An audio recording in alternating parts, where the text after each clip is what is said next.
get that. Is that So better? congratulations, 6 out of 7. Thanks, Steve. Yeah, it's quite wild when you put it like that. Yeah, We've of got the sweat course. already. Yeah. So just so I remember, can you go just tell me in summary number one, number two, number three, number four, and then five, the channels in the order that you did them? Sure. So kicked off with the English channel, 8 hours exactly, which was a British record. Fast. Yeah, that was an eye opener. I'd never experienced tides or anything like that before to that strength. The North Channel, 9 hours 13. Cook Strait, 4 hours 33. That was dipped under the world record with that one. Yeah. That was good. Molokai Channel, Ooh. that was the exact opposite. You were wrestling with the beast. Oh my goodness, it was a relentless beast there. But no, the guys, were fantastic and got me through that one. So Yeah. On that one, you started at around 7 at night. Yeah, just before 7, and yeah, goodness, it was pretty relentless. And then the sun is coming down. It's beautiful. You're in the tropical area. It's Paradise Island, and all of a sudden, you're out there, and you're out in the middle of the ocean, and yeah, she can be a nasty thing at times. And when did the currents really hit you? When it went night, or as you're getting closer to Oahu? From the start. Oh, really? Yeah. So normally something around 4.5 to 5 k's an hour is a good pace for me. Uh-huh. I think I started off at 3 point something, so it was already hitting us from the beginning. And could you feel it as you were swimming? It didn't feel smooth. It felt quite bumpy and lumpy along the way. And I wasn't able to really zone out because I was, getting thrown around so much.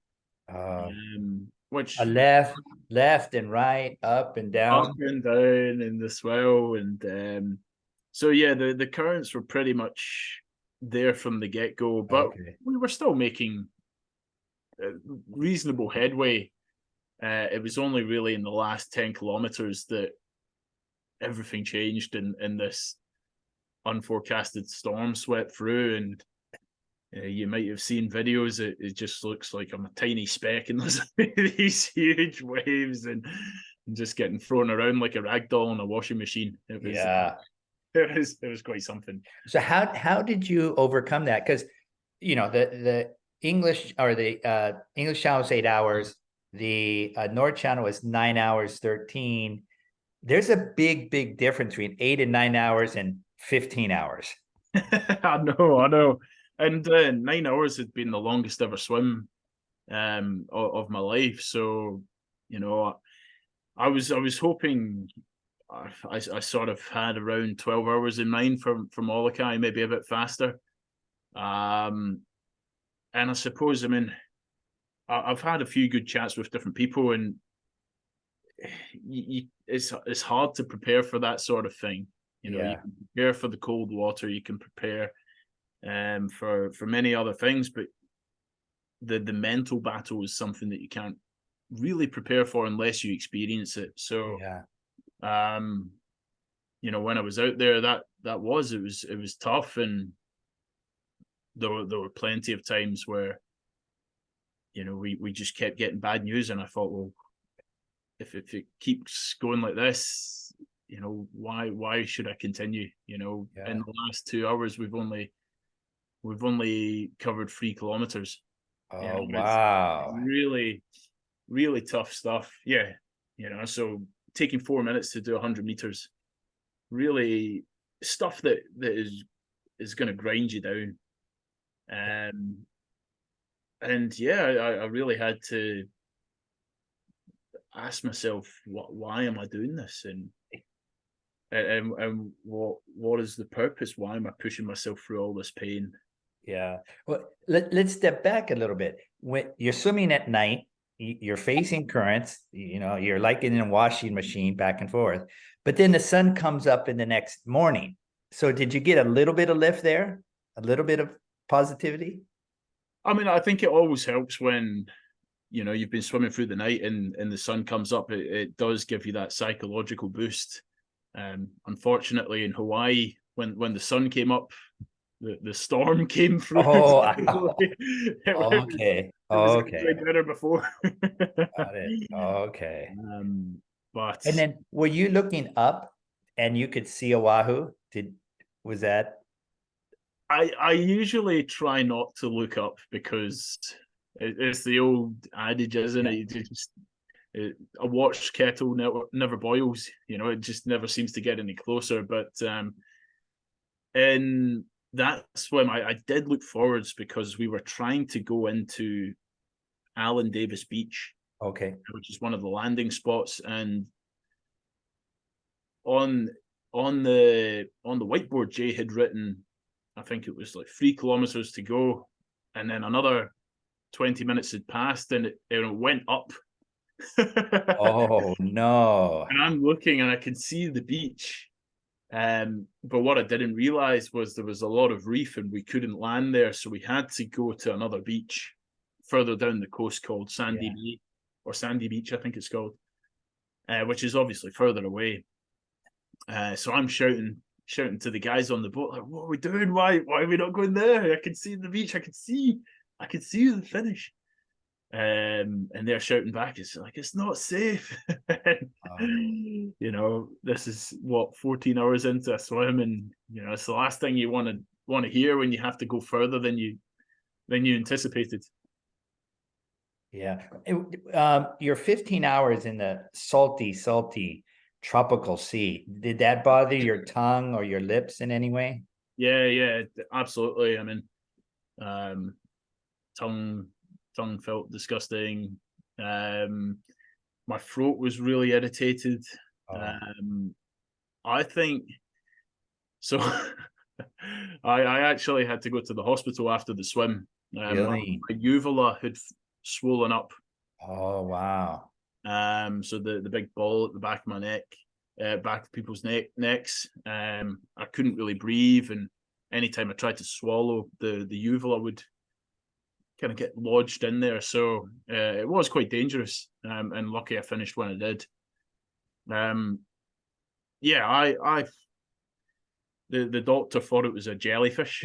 I'm not convinced, but I think people think that's a funnier story. But I reckon maybe the reality was irritation from the sea salt, or maybe throwing up. Who knows? Yeah. Okay. So, did you stay overnight in the hospital, or how long were you in there? Did they check you? Just a couple of hours. Okay. They put me on a drip. Okay. Came in and checked me. When they found out what I'd been up to, several other doctors came and checked on me. Oh, really? Who's this crazy guy that's just done this swim? Oh, wow. You were a star in the hospital. Maybe for the wrong reasons. Yeah. Okay, so after Molokai, then you went to Strait of Gibraltar, and that was 2 hours 56. That was a beautiful swim. Beautiful people down there, the guys at the association, Laura and her team. And then the most recent swim was yesterday. Yes. Channel. Yes. 9 hours and 22 minutes. Great. And now you have the last one, number 7 of 7. And now the last one. So yes, looking forward to it over in Japan, Subaru Strait. So are you gonna? What's your travel plan until you get to Japan? So I'm here for one more week. So Okay. I'm there a week today. Go straight to Tokyo. Oh, okay. A couple of days there. Hopefully acclimatize, adjust to the body clock and the time zone, and head up to Aomori. Yeah. That's where we'll be. That's where we'll be based. Okay. And what is the date of the Japan swim? So the window is the 25th to the 29th. Okay. So 25th to the 29th. And yeah, if all goes to plan, if we're fortunate enough to get out there and if we're successful with that crossing, that will be all within the space of 1 year. So the English Channel Amazing. on the 7th of August last year. So Okay. yeah, it's it's quite wild to yeah have come this far and to still be in one piece. Yes. Oh, excellent. And then remind us why you're doing this. What is the cause that you are swimming for? So I suppose there's several reasons. One of them is, you know, I like a good challenge, and um, for a few personal goals, and I love traveling, so it's great to see a bit more of the world. But I suppose the most important reason, been trying to do this challenge to raise awareness for mental health. Mental health is obviously it's a really um, big issue around the world that affects, well, almost everyone, or everyone's either experienced it or knows someone that has had their difficulties in the past. And it's an issue that's really close to my heart, having had struggles myself, and you know, people in my family. You know, my grandfather, for example, who was a big role model for me growing up. He was someone that suffered badly from it, and yeah, I've always, you know, wanted to help people and support, use my well skills and um, abilities to do some good in the world, and swimming this Ocean 7 challenge presented that opportunity. Yeah. Can you see some similarities between the mental challenges or issues people have and what you went through in each of these channels? Absolutely. It's quite amazing the similarities, I think, between these channel swims in life. You know, you always go into a swim with a plan and an idea of how things might pan out, and I suppose, like life, curveballs come your way and you get thrown off course, and you might not swim in a straight line, or you sometimes get pushed backwards or off to the side, and um it's tough in those moments. Molokai, you know, I spent quite a number of times where we made zero forward progress. Yeah. um, and it's tough. But I suppose, you know, like life, there are always ways to come through those challenging moments, and quite more often than not, you know, it involves getting help from other people. You know, that we can't do these channel swims alone. We've got the support crew, we've got the skipper on the boat, guys supporting in your everyday life, and you know, without these people, it wouldn't be possible. And it's just the same as life. You know, when you're going through those toughest moments, having good people around often helps you through them. Yeah. Yeah. And I mean, especially when you're in Molokai and told, you know, 3 kilometers to go, a person of your speed, I mean, that's a warm up. Yeah. Well, it's that's it. You know, you've got 3 kilometers to go, and normally that would take less than an hour, but who knows in those conditions? You just don't know, and things can change when you're out there. But having other people in the trenches with you, and knowing that you're not alone, it just gives so much comfort and assurance and encouragement, that you just can't place a value on. Yeah. And so you had your friend Jay on most of your swims, and he's holding up something. You know that he wants you to be successful, but he still has to tell you the truth. Yes. He Yeah. still has to he has to deliver some bad news to you. And how do you deal with that? It's, I mean, he's got a very difficult job there. You know, Yeah. he's obviously trying to keep the swimmer upbeat and encouraged, but at the same time, you can't lie about the situation. You're just kicking the can further down the street if you do that. Yeah.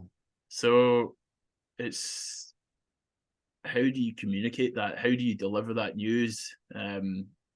That's the challenge that many of these people on the support boat are likely to face. And I think it is like life. You can't just shy away from the problem. You have to tackle it head on at some point. It's better to know what the truth is, and so that you're aware, and you can mentally prepare yourself and equip yourself to take on the challenge. And hopefully the guys on the boat will support you through that as well. And you know, following the bad news, try do things to make sure that you're you know, supported through that, and encouraged, and that you're not alone. Yeah. So you've got people on the boat, you've got observers, the crew, the pilot, you had Shelley Taylor Smith, and a very experienced marathon and Shelley swimmer herself on the boat looking at you. They obviously want the best for you. Is there something that you as a swimmer can give back to them to give them hope? Do you have any feeling of obligation to say, I need to do this because I don't want these people to be disappointed? Or is it just being the recipient of their care and guidance? I think I do think it works both ways. Absolutely. I think every healthy relationship does. You know, earlier you mentioned about Molokai and how you got through those tough times. And yeah, for me, I you know, these people that have been on this journey and supporting in the last 12 months, but I suppose if I blew it wider open, you know, all my life, you know, my coaches growing up, all my teammates, my family who've been there alongside me in my highs and my lows. You know, people have spent time investing in you, and you want to do them proud, and to give back. And you know, that's what I thought of in those moments in Molokai, when things were really bleak and I didn't know how I could go on. I thought to my family, and I thought to my grandfather, and I thought to, you know, my mum and dad, my sister. You know, what would they say in those moments? And you know, I think whatever I would have decided to do, they would have been proud no matter what. You know, if I'd given it my best and decided to call it a day there, you know, they'd be still beaming with pride, either way. But you know, I think in those moments, and if you have a good thing to motivate you, and some purpose and reason behind it all, you somehow find a way. And Yeah. that was the case for me. I used them as my inspiration and a source of strength to get through those tough times. Yeah. Yeah. And this yesterday's swim, you had you were on the bottom scratcher. You had a very famous kayaker, Dan Simonelli, at Yes. your side. You had another very experienced marathon swimmer, Steve Sutton. You had Mm. Shelley Taylor Smith on your boat. You had Jay on your boat. I mean, you had a crew. I'm sure all your crew and all your swims were incredible, but I thought, man, this crew you have on your side here in Catalina, that's something else. It was a pretty stacked team, and I suppose it works both ways. You know, you go into that thinking, oh crap, I better not mess up here. But no, all of those guys, you know, Dan, Steve, Shelley, Jay, they were so good out there. Just so encouraging, supportive, professional, so knowledgeable, and just you can easily tell when they just want what's best for the swimmer. You know, it was the same with Kevin Bell, the skipper. You know, every conversation, it was always, we're going to do what's best for you. Remember, you're the main guy here. we'll set up however you want us to set up so we can get the best one for you. And that really just buoys you up, and you really feel looked after. And, I mentioned earlier, it works both ways. You want to give back in return and do the best that you can for these guys. And, if they weren't there on the boat, I wasn't 100% going into that swim. I've been feeling pretty worn out in recent weeks, and got pretty ill when I was not long after landing in LA. There were times I was really struggling out there. Really struggling and battling, and probably the closest I've come to sticking my hands up and throwing in the towel. And if they weren't on the boat, there's every chance I might have done that. Yeah. I mean, when people say, okay, you get Catalina, but I mean, you're doing 7 major challenges in 1 year. I mean, that's usually a 7 to 10 year period. I mean, you are really tackling, and people think, wow, he's doing 7 channel swims, but you're also doing all of the training, all of the traveling, all of the planning, in addition to all of this. And that's a lot of stuff you're working on at the same time. It's a lot of stuff. And I was actually having this chat with Shelley today. If it was just the swims on their own and everything else was looked after, then it might be quite nice. But I think, I'm not sure if many people know, like I set off on this journey this time last year. I didn't have everything organized. I didn't have any financial backing or sponsors. I still don't to this day. All the organizing, I've had to drive a lot of it, and reaching out to try generate funds for the charity that I'm supporting, and writing to sponsors and doing all the radio and media stuff to try bring awareness to what we're doing, and hopefully translating that into donations for the charity. It's a lot on top of the training and actually doing these swims and working in my job as well. So I think for me, last month, I think having been on the go all since February, I suppose, hardly been in Perth, I think everything just kind of caught back up to me, and my body just gave way a little bit and just kind of crashed. Yeah. No, I mean, it's amazing that you've done. I mean, 6 out of 6 channels is you can't get any better than that. Absolutely. No, I mean, it's even Jay was saying as well, like it's a miracle that you've not been injured or gotten really badly sick, and that you've had a 100% success rate so far. I don't want to jinx anything. I've got one more to go, obviously, but just trying my best to stay healthy and in the right frame of mind coming up to this next one. Have you maintained your weight throughout this entire 12 months?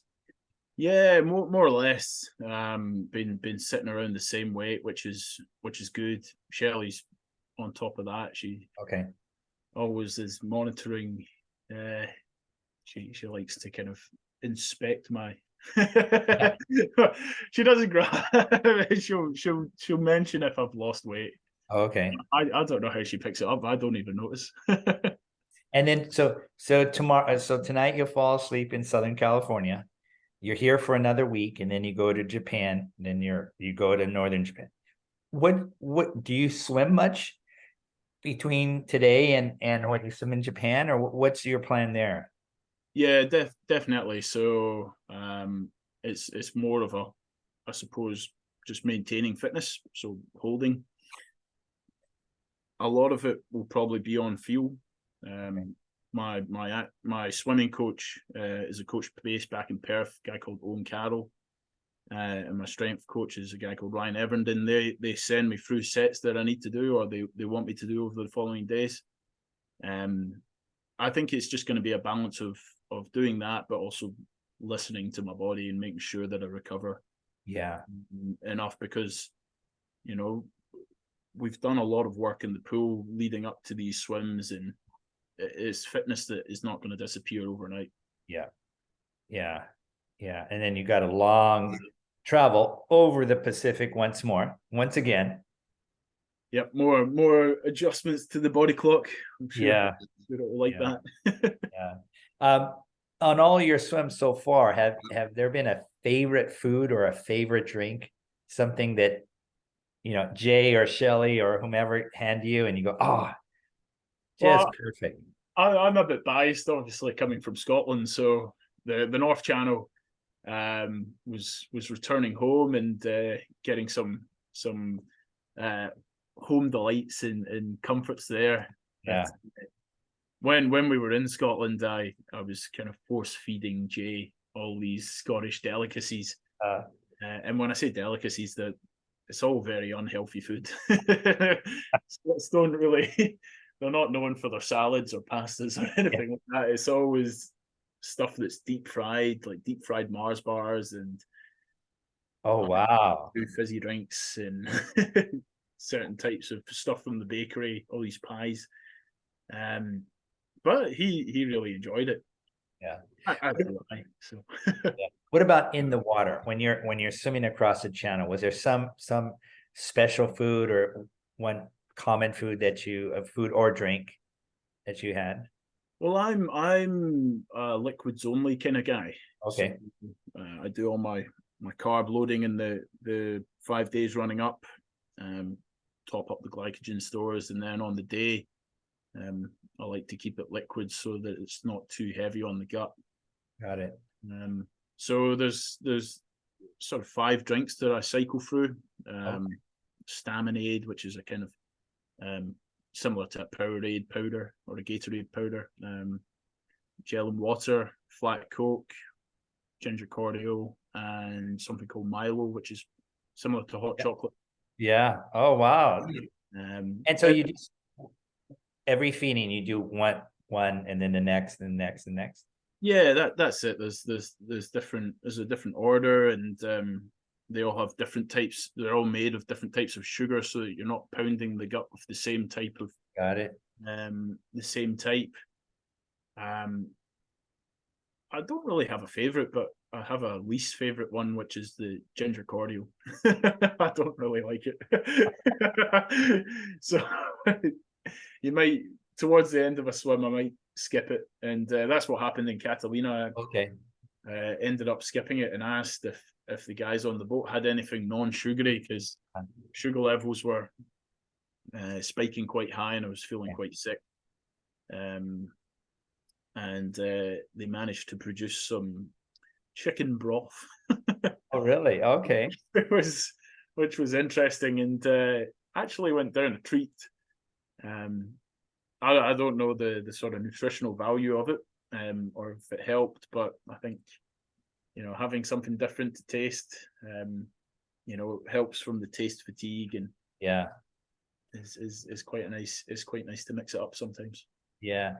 And I saw a video from of the Catalina crossing, at least the one part that I saw. I mean, it was like pools could not be that calm.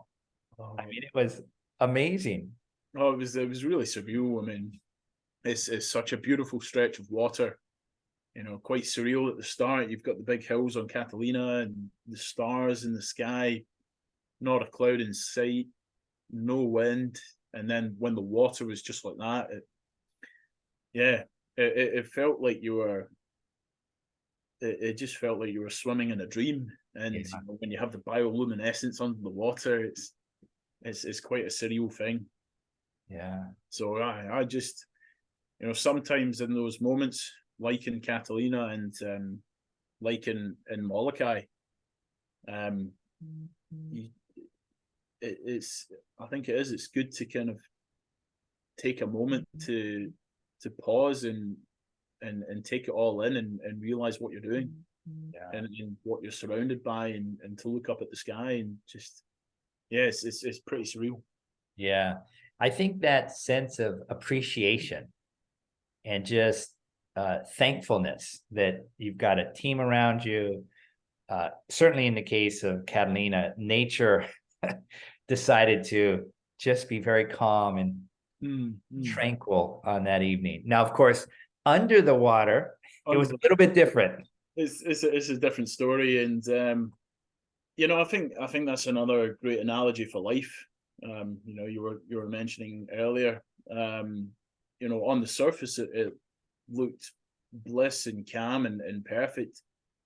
Under the water, it's a totally different story, and we experienced some real strong cross currents, and I think, again, tying it back to mental health, there's a lot of people out there that on the surface you'd think everything's okay, but we don't really know the full story. So another great analogy, and the people that might need help might not seem like they need it. It might seem all fine on the surface, but you don't know until you ask. Yeah. Another analogy is I was looking at your tracker, and you start out well above 4 kilometers an hour pace, but I knew that was the island was protecting you. And then you got beyond the island, and then your pace dropped, I don't know, from 4.3 to whatever 3.4, whatever the number was. And I was looking at the tracker. I said, oh my gosh, that must be really blowing through. But then then everything was calm on the surface, and I go, oh no, this isn't it's sort of the yin and yang of channel swimming. Oh no, it is tough, and it's something that I've had to learn coming into these channel swims. I came in admittedly quite green. I hadn't done too many of them. I'd not done any to this scale or I suppose size of challenge. I haven't had tides or really strong currents to contend with, or the cold before, and so I'm used to swimming 4.5, 5Ks an hour, and to be out there and receive that kind of news, it's and to not go as quick as you might have, or 12 months ago, how quick I thought I would be able to do these swims. It's quite a sort of reality check, and really it can be really humbling. But I think it's something that's been great for me, certainly, and it's, I think, growing up as a pool swimmer and a competitive athlete, you always focused on times and personal bests, but in these channels, there's so many variables and factors involved, and the only thing you can control is your effort. And as long as you've given 100%, you can't ask for any more. Anything above that's a bonus. Yeah. So you're going over to Japan. I know you're going to be successful, and now I believe you need to tell your story. Do you have future plans to tell your story? Yeah. I mean, if people find it interesting. Yes, absolutely. If you write a book or wherever you are, make a documentary, I'll be the first to buy it or watch it. Well, I mean, I think for my own story, I mean, to I suppose summarize it in a nutshell, I perhaps life didn't pan out how I was hoping, or certainly in terms of my swimming career, I hadn't quite reached the goals that I'd set out, and felt like for many years that I hadn't reached my potential, and perhaps let a lot of people down that had invested time and invested their time and belief in me. So Having stepped away from the sport for a number of years, I only really got back into it during COVID. COVID was obviously a terrible thing, but it was also a great resetter, and I found my way back into the water, rediscovered a passion for the sport, started helping in coaching and trying to get others to get into the open water to pursue unfulfilled dreams. And along that process, found myself revisiting a few of my own goals, albeit just shaped in a different direction with channel swimming. And it's been a wild journey since. I've discovered I still had some fuel and fire in the tank to go on and do more, and I'd love to keep doing this and using swimming as a vehicle to raise awareness and for important causes and to help others. And when you talk about story, when we started on this Ocean 7 journey, I mean,